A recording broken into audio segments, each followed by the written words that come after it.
Hello everybody, Randy Reed down here in Jacksonville, Florida with Chief Master Clark with his Karate America organization and with his new company, Warrior Success Systems. Today's our Friday wrap-up. I'd like to take a second just to talk to everyone about a subject that I was discussing with Master Clark the other day. The subject being, who needs a coach? It's an interesting conversation because in talking with him, we started talking about the different people that are out there, who has coaches and who doesn't. We came up with three names.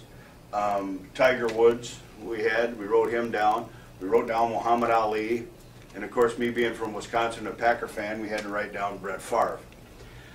Each one of them had a coach or a mentor in their life.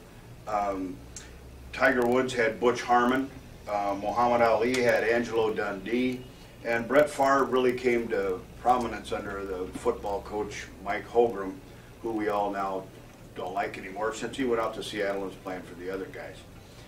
But these guys, Tiger Woods, Brett Favre, Muhammad Ali, were arguably the best at their particular sport, their endeavor. They had risen to prominence over and above even their sport, so people outside of their sport would watch them and follow them. But what did each one of them have? In the background, they had a coach. None of them were able to be able to reach the levels they had without someone helping them, reminding them. Not necessarily teaching them as much, but just keeping their hand on the tiller for these people as they were out there. So the question be, who is your coach? Who are you following? Even if you're a champion, and we have some people in the Warrior Success Systems that are very, very, very successful. And they're in the system because they want a coach. They want someone to tell them either, yes, you're doing it right, or hey, let's keep it back on track here. You're getting off center a little bit. I know there were some times in my life when I wish I would have had a coach. I functioned without one for quite a while, and I made some mistakes that in hindsight were, with the help of a good coach, I probably wouldn't have done that.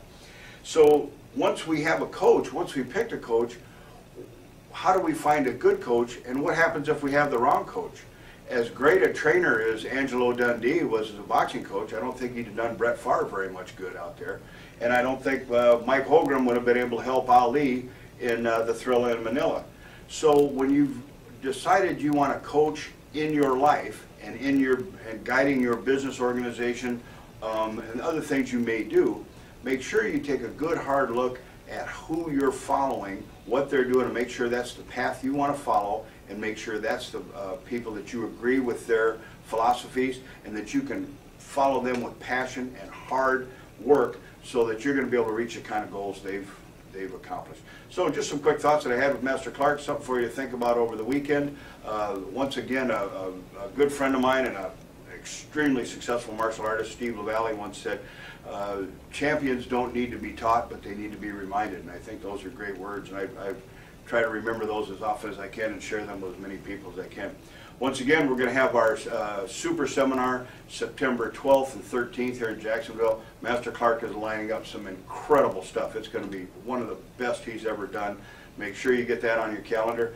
And we'll see you next. This is Randy Reed, and we will see you next Friday.